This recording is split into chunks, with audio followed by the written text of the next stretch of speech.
Hello, good morning बेटा। कैसे हैं आप लोग? आई होप अच्छे होंगे और कंटिन्यू कर होंगे अपनी स्टडी, जो भी आपको काम बताया जाता है उस हिसाब से।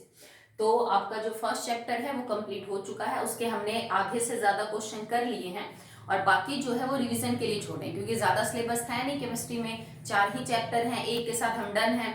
तो एक साथ सारे कर लेंगे तो रिवीजन के टाइम पे फिर क्या प्रैक्टिस करेंगे। ओके, सो अभी हम स्टार्ट कर रहे हैं the second chapter, is matter around us pure. तो आपका सेकेंड चैप्टर है is matter around us pure. क्या जो मैटर है, देखो फर्स्ट चैप्टर में हमने मैटर पढ़ा, ठीक है, कि मैटर क्या होता है, टाइप्स क्या होती हैं, कैरेक्टरिस्टिक्स क्या है, ठीक है, how can we change one form of matter into another. अब सेकंड चैप्टर में ये पढ़ेंगे कि क्या जो आप अपने आसपास मैटर देख रहे हो वो प्योर है या इम्प्योर है, तो आप उसको कैसे जज करेंगे कि कोई भी मैटर शुद्ध है या फिर उसमें कुछ इम्प्योरिटीज मिली हुई है। ओके, सो देखिए अब हम मैटर की क्लासिफिकेशन कर रहे हैं। मैटर जो है ना बेटा वो दो तरह से क्लासिफाई किया जाता है, मतलब दो तरह से उसके टाइप बनाए जाते हैं, आप ये समझो। एक होता है मैटर की फिजिकल क्लासिफिकेशन और एक होती है मैटर की chemical classification. Okay, physical classification में जो हमने पढ़ा अभी लास्ट चैप्टर में कि according to the physical classification of matter, matter can be of 3 type: solid, liquid and gas. Okay, तो मैटर की जो 3 टाइप आपने पढ़ी, सॉलिड, लिक्विड एंड गैस, वो मैटर की फिजिकल क्लासिफिकेशन के तहत टाइप आती है।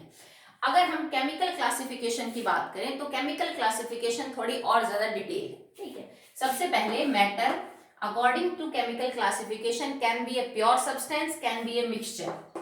It can be a pure substance और मिक्सचर। जो मिक्सचर है वो फर्दर 2 टाइप का हो सकता है बेटा। It can be homogeneous, it can B heterogeneous, ठीक है। Mixture can be homogeneous, can be heterogeneous. Pure substance भी फर्दर 2 टाइप के हो सकते हैं, element, compound. Element further 3 type के हो सकते हैं, metal, non metal, metalloid. Compound further 2 type के हो सकते हैं, ऑर्गेनिक, इनऑर्गेनिक, ठीक है। तो ये समझ लीजिए कि ये आपकी कंप्लीट क्लासिफिकेशन है ऑफ मैटर, ठीक है। फिजिकल का मतलब है बाहरी तौर पे, ऊपरी तौर पे हमने मैटर को क्लासिफाई किया फिजिकल स्टेट के हिसाब से, जैसे सॉलिड, लिक्विड, गैस।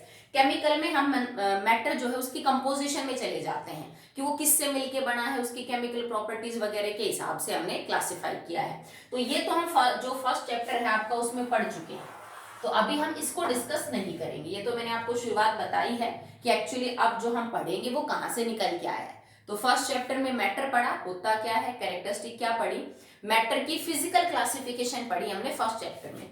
अब हम केमिकल तरीके से मैटर को कैसे क्लासिफाई कर सकते हैं वो पढ़ रहे हैं। और केमिकल क्लासिफिकेशन में सबसे पहले मैटर या तो प्योर सब्सटेंस होगा या मिक्सचर होगा। मिक्सचर है तो होमोजीनियस हो सकता है, हेट्रोजीनियस हो सकता है।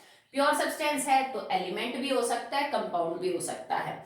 एलिमेंट में भी 3 ऑप्शन है, it can B metal, non metal, metalloid. Okay, और अगर कंपाउंड भी है तो उसमें भी 2 ऑप्शन है, it can B inorganic compound, can be organic compound. तो ये तो एक तरह से आपने जो फ्लो डायग्राम कुछ बना रखा है, एक ट्री डायग्राम समथिंग, ये तो हमने क्लासिफिकेशन पढ़ी है कि मैटर को डिवाइड कैसे करते हुए चलते हैं। अब 1 बाय 1 इनको डिटेल में पढ़ना स्टार्ट करेंगे। तो सबसे पहले प्योर सब्सटेंस क्या है, एग्जांपल, फिर मिक्सचर, फिर उसकी टाइप। धीरे धीरे ये जो भी आपके लिखे हुए टाइप्स की टाइप्स, सब टाइप जिनको हम बोलते हैं, इन सबको एक एक करके डिफाइन करते चलेंगे विद एग्जांपल, विद प्रॉपर्टीज, ठीक है। तो चलिए स्टार्ट करते हैं with the pure substance.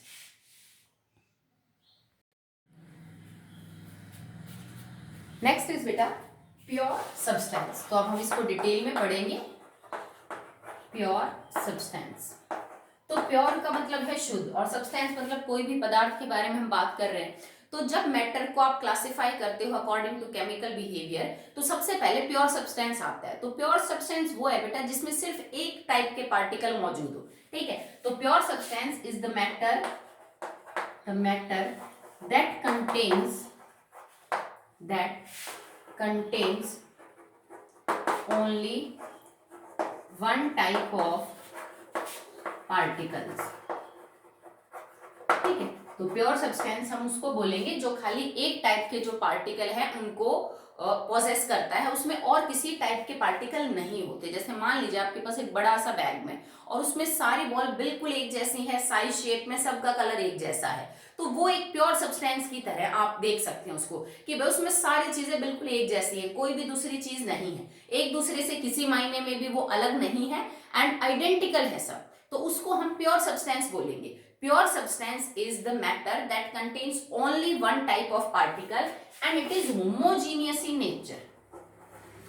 homogeneous, homogeneous का मतलब है सब कुछ बिल्कुल एक समान होता है, एक जैसा होता है, कहीं पे कोई भी डिफरेंस, कहीं पे कोई भी चीज अलग जो है वो देखने को आपको नहीं मिलती है। ठीक है, उनको हम बोलते हैं दैट इज प्योर सब्सटेंस। ठीक है, और ये ऐसा भी हो सकता है, इट इज अ कंपाउंड, ये कोई कंपाउंड हो सकता है। Pure substance can be A compound, it can be A molecule, it can B an atom. ठीक है, तो ये कोई जरूरी नहीं है कि प्योर सब्सटेंस एक ही टाइप का हो सकता है, वो कोई एटम भी हो सकता है, वो कोई मॉलिक्यूल भी हो सकता है, वो कोई कंपाउंड भी हो सकता है जिसको हम प्योर सब्सटेंस बोल रहे हैं। पर प्योर का सीधा सा मतलब होता है जिसमें और कोई अशुद्धि ना हो, सिर्फ सारे पार्टिकल एक जैसे। जैसे मान लो अगर मैं कह दूं बेटा मेरे पास प्योर H2O है, तो प्योर H2O क्या मतलब क्या है, मेरे पास 100% शुद्ध पानी है। तो अगर वो 100% शुद्ध पानी होगा तो उसमें पानी के अलावा और कुछ भी नहीं होगा। इसका मतलब सिंपल सी बात है, आई हैव 100% H2O ओनली, और कुछ है ही नहीं। अगर इसमें एक मॉलिक्यूल भी, मान लो वन मॉलिक्यूल अगर NaCl का होता, भाई पानी अब थोड़ा इम्प्योर है, उसमें एक मॉलिक्यूल भी अगर नमक का आ जाता तो ये पानी इम्प्योर होता, because it does not contain only water molecule. इसमें सिर्फ पानी के मॉलिक्यूल नहीं है, पानी के मॉलिक्यूल के अलावा भी कोई पार्टिकल आ गया तो ये चीज इम्प्योर हो जाती, then water will not be pure. अगर मैं आपसे कहूं आई हैव प्योर गोल्ड, भाई प्योर गोल्ड का मतलब क्या बोलते हैं हम, 24 carat gold, 24 carat gold is the pure gold. अब इसका मतलब क्या है कि 100% गोल्ड है सिर्फ, और कुछ है ही नहीं। मतलब अगर आपके पास कोई चेन है दैट इज यूजुअली, चलो बिस्किट है बिकॉज ज्वेलरी तो बनती नहीं है 24 कैरेट की, आपके पास कोई सोने का बिस्किट है जो कि एक्चुअली में 24 कैरेट सोने का है, तो इट सिंपली मीन्स उसमें सारे के सारे एटम सिर्फ गोल्ड के और कुछ भी नहीं है। It contains all atoms of gold only, इसमें सारे के सारे एटम सिर्फ किसके हैं, गोल्ड के हैं, बाकी कुछ नहीं है। अब मान लो तुम्हें इसकी ज्वेलरी बनानी थी, तो ये सोना बहुत ही सॉफ्ट होता है, इसकी ज्वेलरी वगैरह नहीं बनती है, तो मैंने क्या किया, 24 कैरेट की जगह 22 कैरेट जो है ना वो तो ले लिया सोना, और 2 कैरेट जो है ना वो उसके अंदर मान लीजिए मैंने चांदी मिला दी, 22 कैरेट तो गोल्ड है और बाकी मैंने सिल्वर मिला दिया। तो अब ये चीज प्योर नहीं रही, क्योंकि अब इसमें सोने के साथ साथ चांदी के और एटम आ गए, नाउ इट बिकम्स इम्प्योर। ठीक है, तो मेरे समझाने का मतलब आपको एक्चुअली में समझ आया होगा जो मैं कहना चाह रही हूँ कि प्योर सब्सटेंसेस के अंदर सिर्फ एक टाइप के पार्टिकल देखने को मिलते हैं, अगर दूसरे टाइप के पार्टिकल आ गए तो वो चीज प्योर नहीं रहती। जैसे मिलावट नहीं बोल देते हैं, जैसे कि किसी ने मिर्च में, मसालों में मिलावट कर देते हैं, अनाज में मिलावट कर देते हैं, तो मिलावट का मतलब ही होता है कि जो चीज आपके पास है उसके अलावा कोई पार्टिकल आपने डाल दिया तो वो इम्प्योर हो गई, मिलावटी हो गई। तो प्योर का मतलब सिर्फ आपके पास only and only one type के पार्टिकल मौजूद है। जैसे तुमसे कहिए जो घी है वो 100% शुद्ध है, प्योर है, इट मीन्स उसमें सिर्फ घी है और कुछ है ही नहीं, उसमें ना पानी, ना कोई इम्प्योरिटी, ना कोई लस्सी, ना कोई चीज उसके अंदर ऐसी मौजूद नहीं है। तो ऐसे मैटर्स को हम बोलते हैं the pure substances that contains only one type of particle, homogeneous in nature है, मतलब बिल्कुल एक जैसी समानता होती है, किसी में कोई टाइप का कोई डिफरेंस नहीं होता। ठीक है, बहुत सारे एग्जाम्पल हो सकते हैं, हर चीज प्योर भी हो सकती है, इम्प्योर भी हो सकती है। जैसे घी है, प्योर भी हो सकता है, इम्प्योर भी, जस्ट लाइक आपका पानी है, it can be pure, can be impure, milk है, can be pure, can be impure. तो हर चीज प्योर फॉर्म में भी मिल सकती है, इम्प्योर में भी। अगर आपने सिर्फ एक जैसे चीजें ली हैं पार्टिकल प्योर, उसी में 2-3 पार्टिकल और बाहर से लाके मिला दो, वो क्या हो जाएगी, इम्प्योर। ओके, तो चलिए अब बात करते हैं about the characteristics of pure substances, कि जो प्योर सब्सटेंसेस है उनके क्या क्या गुण होने चाहिए। So number 1 it is, it contains particle of only one kind, तो यार कैरेक्टरिस्टिक्स हैं, of pure substance, number one, only one kind of particle, only one kind of particle, सिर्फ एक टाइप के पार्टिकल होंगे, दैट्स इट, और कुछ नहीं होगा, ठीक है। Second, pure substance has fix melting point and boiling point. ये चीज तो आप फर्स्ट चैप्टर में भी मैं आपको क्वेश्चन आंसर में समझा चुकी हूँ, ठीक है। जो पानी है ना बेटा, पानी का भी जो मेल्टिंग और बॉइलिंग पॉइंट है, that is fix only if water is pure. हमने क्वेश्चन किया था कि क्या पानी जो है अगर 102 डिग्री सेल्सियस पे बॉईल हो रहा है तो उससे क्या मतलब है, क्या बर्फ हमेशा ही 0 डिग्री सेल्सियस पे फ्रीज होगी? बेटा वो सिर्फ तब होगा इफ पानी is 100% pure, you have 100% pure water, then its boiling point is 100 degree Celsius and its melting point is 0 degree Celsius. अगर पानी में जरा सी भी इंप्योरिटी है तो बॉइलिंग पॉइंट तो आपको बढ़ा हुआ मिलेगा और फ्रीजिंग पॉइंट घटा हुआ मिलेगा, सिंपल सी बात है, ठीक है। कम या ज्यादा कुछ भी मिलेगा बट एग्जैक्ट नहीं मिलेगा। अगर आपका कोई भी सब्सटेंस चाहिए, वो कोई मॉलिक्यूल हो, एटम हो, कंपाउंड हो, उसका मेल्टिंग और बॉइलिंग पॉइंट जो एग्जैक्ट है वो नहीं आ रहा, उससे कम या ज्यादा आ रहा है, इसका मतलब तुम्हारा सब्सटेंस इम्प्योर है, वो प्योर नहीं है। किसी भी कंपाउंड के लिए उसका मेल्टिंग पॉइंट और उसका बॉइलिंग पॉइंट एक तरह से उसका फिंगर प्रिंट का काम करता है। जैसे हमारे यहाँ होता है ना भाई, हम सबका डीएनए अलग अलग होता है, हम सबके फिंगरप्रिंट अलग अलग होते हैं, कभी किसी के साथ मैच नहीं करते, ठीक है, और हमारी आइडेंटिटी होती है हमारे फिंगरप्रिंट, ओके। इसी तरह से किसी भी प्योर सब्सटेंस की आइडेंटिटी होती है उसका मेल्टिंग और बॉइलिंग पॉइंट। अगर तुमने पानी का एक सैंपल लिया, वो सही 0 डिग्री सेल्सियस पे तो फ्रीज हुआ और सही एग्जैक्टली 100 डिग्री सेल्सियस पे बॉयल हुआ, तो आप कहोगे मेरा पानी प्योर है, क्योंकि उसका मेल्टिंग और बॉइलिंग पॉइंट एग्जैक्ट है जो होने चाहिए। अगर तुमने पानी को बॉईल किया and it boils at 102 degree Celsius and freezes at -5 degree Celsius, it simply indicates that water is not pure, because उसका मेल्टिंग और बॉइलिंग पॉइंट फिक्स नहीं है जो होना चाहिए। तो कोई भी प्योर सब्सटेंस होगा तो उसका मेल्टिंग और बॉइलिंग पॉइंट हमेशा फिक्स होगा। अगर गलत है तो इसका मतलब you have impure substance, okay. Second है ए प्योर सब्सटेंस,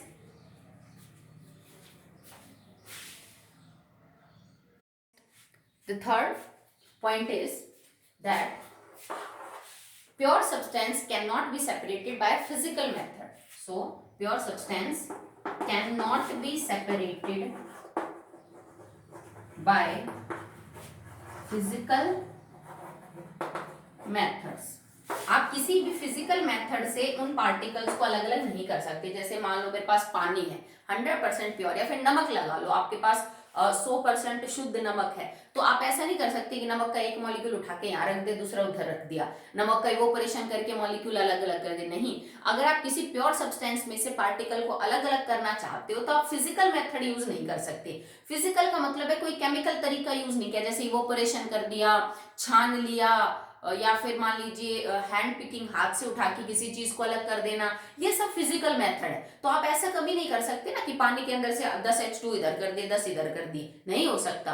तो अगर आप प्योर सब्सटेंस के अंदर से मॉलिक्यूल को, एटम्स को अलग अलग करना चाहते हैं तो आपको कोई केमिकल तरीका यूज करना पड़ेगा, फिजिकल तरीके से ऐसा नहीं होगा, ठीक है। सो अगर तुमसे कोई एग्जाम्पल पूछे कि बेटा प्योर सब्सटेंस के एग्जाम्पल बताओ, तो दुनिया भर के हैं, जैसे sodium metal, aluminium metal, copper है, देन गोल्ड है, ठीक है, वाटर है, ये सब प्योर सब्सटेंस आपके।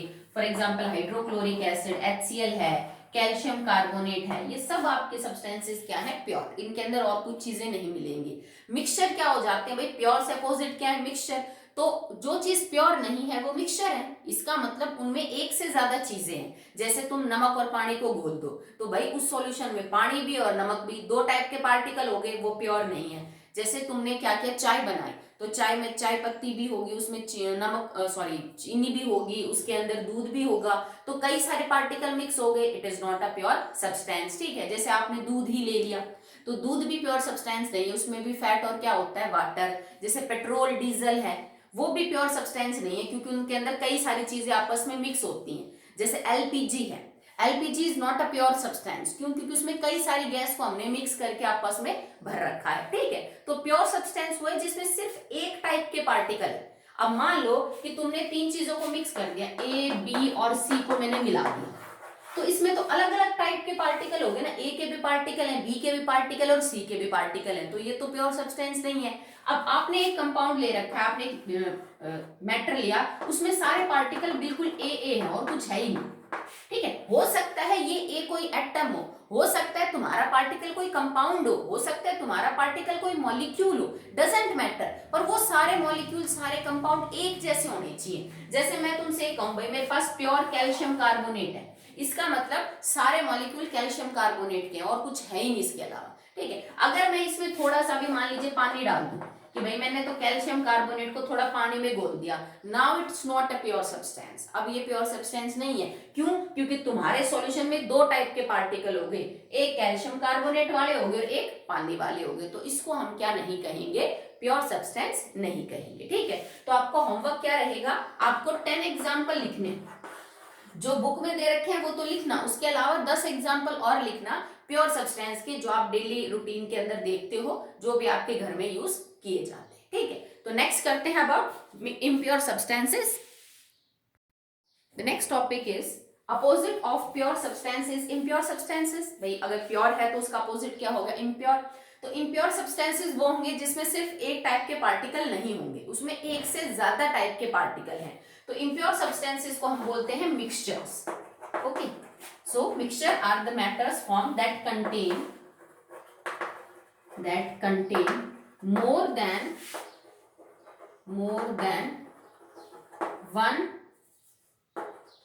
one kind of particles, एक से ज्यादा टाइप के पार्टिकल्स होंगे। अब कम से कम एक से ज्यादा तो दो हो सकते हैं बेटा, दो के अलावा 3 4 5 कुछ भी हो सकता है। एटलीस्ट दो चीजें को मतलब कंपोजिशन होनी चाहिए, दो चीजें होनी चाहिए अलग अलग उसमें, चाहे वो दो एटम हो, चाहे वो दो मॉलिक्यूल हो, चाहे वो दोनों कंपाउंड हो, या फिर एक कंपाउंड एक मॉलिक्यूल, ठीक है। मतलब ये जो हमने लिखा ना मोर देन वन, तो इसका मतलब 2 भी हो सकता है, 3 भी हो सकता है, 4 भी, 5। और ये जब 2 3 4 5 टाइप के पार्टिकल आपस में मिलते हैं तो इनमें पार्टिकल का टाइप कुछ भी हो सकता है। ये पार्टिकल कोई एटम भी हो सकता है, ये कोई मॉलिक्यूल भी हो सकता है, ये कोई कंपाउंड भी हो सकता है, ठीक है। आपको आपस में अगर कम से कम दो या उससे ज्यादा टाइप के पार्टिकल आपस में मिक्स कर रखे हैं तो फिर वो मैटर प्योर सब्सटेंस नहीं कहलाएगा, वो क्या कहलाएगा, एक मिक्सचर कहलाएगा, ठीक है। और मिक्सचर जो है बेटा वो दोनों तरह का हो सकता है, वो होमोजीनियस भी हो सकता है और वो हेट्रोजीनियस भी हो सकता है, ठीक है। ऐसा भी मिक्सचर हो सकता है कि बनने के बाद सब कुछ एक जैसा हो जाए, आपको पता ही ना चले कि ये मिक्सचर, आपको बिल्कुल एक प्योर सब्सटेंस की तरह दिखे वो। ऐसा भी हो सकता है कि मिक्सचर बनने के बाद आपको अलग थलग चीजें नजर आ रही है कि बना भी लिया पर ढंग से बना भी नहीं, उसमें अलग अलग चीजें दिख रही हैं, तो मिक्सचर हेट्रोजीनियस भी हो सकता है और होमोजीनियस भी। सेकंड, मिक्सचर के अंदर फिक्स्ड रेशियो नहीं होता, fixed ratio of masses are not present. ये बात शायद मैंने प्योर सब्सटेंसेस में नहीं बताई, स्किप हो गई, इसको देख लीजिए आप। प्योर सब्सटेंस के अंदर हमेशा जो मास है ना बेटा वो फिक्स मिलेगा आपको किसी भी पार्टिकल का बाय मास, ओके। ये चीज वैसे आपको 3rd चैप्टर में बेटर समझ में आएगी जब हम एटम्स एंड मॉलिक्यूल्स को डिस्कस करेंगे, तो आपको मास वगैरह तब समझ में आएगा। मैं फिलहाल एक एग्जांपल से समझा देती हूँ। जैसे मान लो आपके पास H2 है, प्योर वाटर है, तो एक हाइड्रोजन का मास होता है 1 और एक ऑक्सीजन का 16, तो 2 हाइड्रोजन का मास हो गया 2 और एक ऑक्सीजन का हो गया 16। अगर मैं इनके मास के रेशियो को सिंप्लीफाई करूं देन इट विल बी 1:8। तो किसी भी प्योर सब्सटेंस में उसके एलिमेंट के मास का रेशियो हमेशा फिक्स रहता है, वो बदलता नहीं है। चाहे तुम बॉटल में बंद पानी ले लो, नदी का ले लो, नहर का ले लो, समुद्र का ले लो, इंडिया का ले लो, किसी और देश का ले लो, हमेशा पानी का फॉर्मूला H2 होगा और उसमें हाइड्रोजन और ऑक्सीजन के मास का रेशियो 1:8 होगा। तो प्योर सब्सटेंसेस में हमेशा एलिमेंट के मास का रेशियो फिक्स होता है, वो बदलता नहीं है, जबकि मिक्सचर के अंदर मासेस का रेशियो फिक्स नहीं है। इस चीज को हम कैसे समझेंगे, जैसे मान लो मैंने 2 बच्चों को बोला शिकंजी बनाने को, ठीक है, लेमोनेड बनाने को। अब बच्चा शिकंजी बना रहे तो हो सकता है एक बच्चे ने नमक ज्यादा डाल दिया, एक ने कम डाला हो सकता है एक ने नींबू का रस ज्यादा डाला हो, दूसरे ने कम, चीनी दोनों ने कम ज्यादा ली हो। तो कहने को तो दोनों ही शिकंजी है, पर क्या दोनों मिक्सचर बिल्कुल सेम बने हैं? नहीं बने, किसी में कोई चीज ज्यादा है, किसी में कोई चीज ज्यादा है। तो मतलब हर पार्टिकल का जो मास का रेशियो है वो फिक्स नहीं है, समझ रहे हो, मिक्सचर होता ही वही है। दूसरा एग्जाम्पल देखिए आप, जैसे हम नया घर बनाते हैं तो हम मसाला बनाते हैं, उसमें हम बजरी, सीमेंट और पानी ये सब मिक्स करते हैं। तो वो जो मजदूर होता है जो ये करता है, क्या वो कोई तकड़ी लेके बैठा होता है कि वो नाप नाप के बिल्कुल डाल रहा है कि इतने ग्राम सीमेंट, इतने ग्राम वो उसमें बजरी, इतना लीटर उसमें पानी? नहीं ना, वो अंदाजे से बनाता है। तो इस बात की क्या गारंटी है बेटा कि वो जितनी बार मसाला बनाएगा उतनी बार उसका कंपोजिशन सेम होगी, उतने ही ग्राम सीमेंट, उतने ही ग्राम बजरी और उतना ही लीटर पानी होगा? कोई जरूरी नहीं है, नहीं है। आप चाय बनाते हो, तुमने घर में 3 बार चाय बनाई तो तीनों बार इट टेस्ट डिफरेंट। कई बार कभी हो सकता है चाय पत्ती ज्यादा हो, कभी हो सकता है चीनी ज्यादा हो। तो ये सब मिक्सचर है जिनकी कंपोजिशन फिक्स नहीं होती। हम कभी चाय बनाने बैठते तो नाप के नहीं डालते कि 2 ml तो पानी डालना है, 2 ग्राम चीनी डालनी है, 2 ग्राम चाय पत्ती डालनी, नहीं करते ना मेजर। तो मिक्सचर में कंपोजिशन फिक्स नहीं होती, अंदाजे से सब कुछ होता है, कभी ज्यादा हो जाती है कभी कम। जबकि जो आपका प्योर सब्सटेंस है उसके अंदर जो कंपोजिशन है that will be fix. Okay, तो मिक्सचर के एग्जांपल क्या क्या हो जाएंगे? जैसे टी है, चाय है, जैसे कि लेमोनेट है, शिकंजी बोल दो, सॉइल मिट्टी है, मिट्टी भी मिक्सचर है, दुनिया भर की चीजें आपस में मिली रहती हैं, ठीक है। जैसे पेट्रोल है, डीजल है, केरोसिन ऑयल है, एलपीजी है, सीएनजी है, ठीक है। ये सब ना बेटा मिक्सचर है, इनमें बहुत सारी चीजें आपस में मिली हुई है, एक चीज नहीं होती, ठीक है। जैसे लकड़ी है, वुड, वुड के अंदर भी कोई एक चीज नहीं है, कार्बन, हाइड्रोजन, ऑक्सीजन, पता नहीं क्या क्या जो है वो मिले होते हैं। मिल्क, दूध, दूध भी प्योर नहीं है क्योंकि दूध में 2 चीजें होती है, एक फैट होता है और एक वाटर होता है। जो दूध है ना एक्चुअली में 2 चीजों से मिलके बना होता है। जैसे बादाम है, जैसे खाने पीने की चीजें, जैसे एप्पल है, मैंगो है, फ्रूट्स है, इनमें एक चीज तो नहीं होती ना, इनमें तो दुनिया भर के एलिमेंट्स और कंपाउंड्स पाए जाते हैं। तो ये सब क्या है बेटा? These all are mixtures that will not contain only one type of particle. इनमें एक से ज्यादा टाइप के पार्टिकल होंगे। ओके, चलिए now we are discussing about the characteristics. तो एक्चुअली कैरेक्टरिस्टिक्स यही है जो अभी हमने पढ़ी है। तो मिक्सचर की कैरेक्टरिस्टिक्स क्या होंगी? They can be homogeneous, they can be heterogeneous. अब मैं इसका एक एग्जांपल समझा देती हूँ। तुमने पानी में नमक को डाला, वो मिक्स हो गया, पानी में चीनी को डाला, मिक्स हो गई, पानी में अमोनियम क्लोराइड डाला, मिक्स हो गया। और मिक्स होने के बाद वो बिल्कुल एक जैसा दिखता है। जैसे तुमने 1 गिलास पानी में और मान लो कि 1 चुटकी नमक डाला हो, तो दूर से दिखने पे तुम्हें पानी लगेगा, तुम्हें नहीं पता चलेगा ना कि उसमें नमक डाल रखा है। ये एक ऐसा मिक्सचर बन गया जो बनने के बाद पूरा एक जैसा दिख रहा है, उसमें कहीं पता ही नहीं चलेगा आपको कि नमक इधर है और पानी इधर है। These are known as homogeneous mixture. Heterogeneous mixture क्या होते हैं? आपने रेत और पानी को मिक्स किया, थोड़ी देर लगा आपको मिक्स हो गया, आपने छोड़ दिया ग्लास को बिना हिलाए, तो रेत नीचे बैठ गई और पानी ऊपर। भाई है तो वो अभी भी मिक्सचर, क्योंकि उस पानी में रेत है, पर रेत अलग दिख रहा है और पानी अलग दिख रहा है। ये हेट्रोजीनियस मिक्सचर है। आपने क्या किया? मिट्टी और नमक को मिला दिया।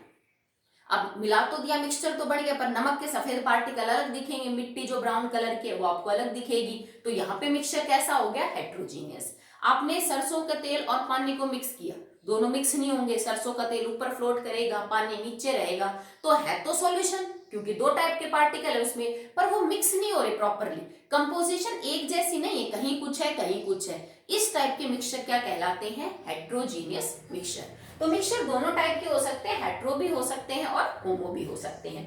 Next, they have not the fixed ratio by mass। उनका रेशियो बाय मास फिक्स नहीं होता। और जो प्योर सब्सटेंस थे उनका मेल्टिंग और बॉइलिंग पॉइंट फिक्स था, जबकि मिक्सचर का मेल्टिंग पॉइंट और boiling point are not fix. किसी बच्चे ने 1 लीटर पानी में 2 ग्राम नमक डाला तो उसका बॉइलिंग पॉइंट कुछ और होगा। किसी बच्चे ने 1 लीटर में 20 ग्राम नमक डाला तो उसका कुछ और होगा। तो जो मिक्सचर है उनका कभी भी कोई फिक्स बॉइलिंग पॉइंट और मेल्टिंग पॉइंट नहीं होता है। Okay, next last one. जैसे कि प्योर सब्सटेंस को सेपरेट करने के लिए हम कोई केमिकल मेथड यूज कर रहे थे, फिजिकल तरीकों से सेपरेट नहीं हो रहे थे। Mixture can be separated by physical method. Okay, physical का मतलब है सब्लिमेशन कर दिया, इवोपरेशन कर दिया, छान लिया, इन मेथड से साफ हो जाएगा। जैसे तुम्हारे पास नमक और पानी का सॉल्यूशन है और आप चाहते हो कि इन दोनों को अलग किया जाए, तो आप इसको इवोपरेट कर दो, पानी भाप बन के उड़ जाएगा, नमक नीचे रह जाएगा। मान लो तुमने आयरन का पाउडर और सल्फर का पाउडर मिक्स कर रखा है, ठीक है। अब इस पाउडर में से आयरन और सल्फर को दूर करने के लिए इसके ऊपर से मैग्नेट ले जाओ, मैग्नेट आयरन को अट्रैक्ट कर लेगी, सल्फर नीचे बच जाएगा। तो हमने कोई केमिकल रिएक्शन तो नहीं करी, ये तो सब क्या है? फिजिकल मेथड है। जैसे तुमने सैंड और वाटर ले रखा है,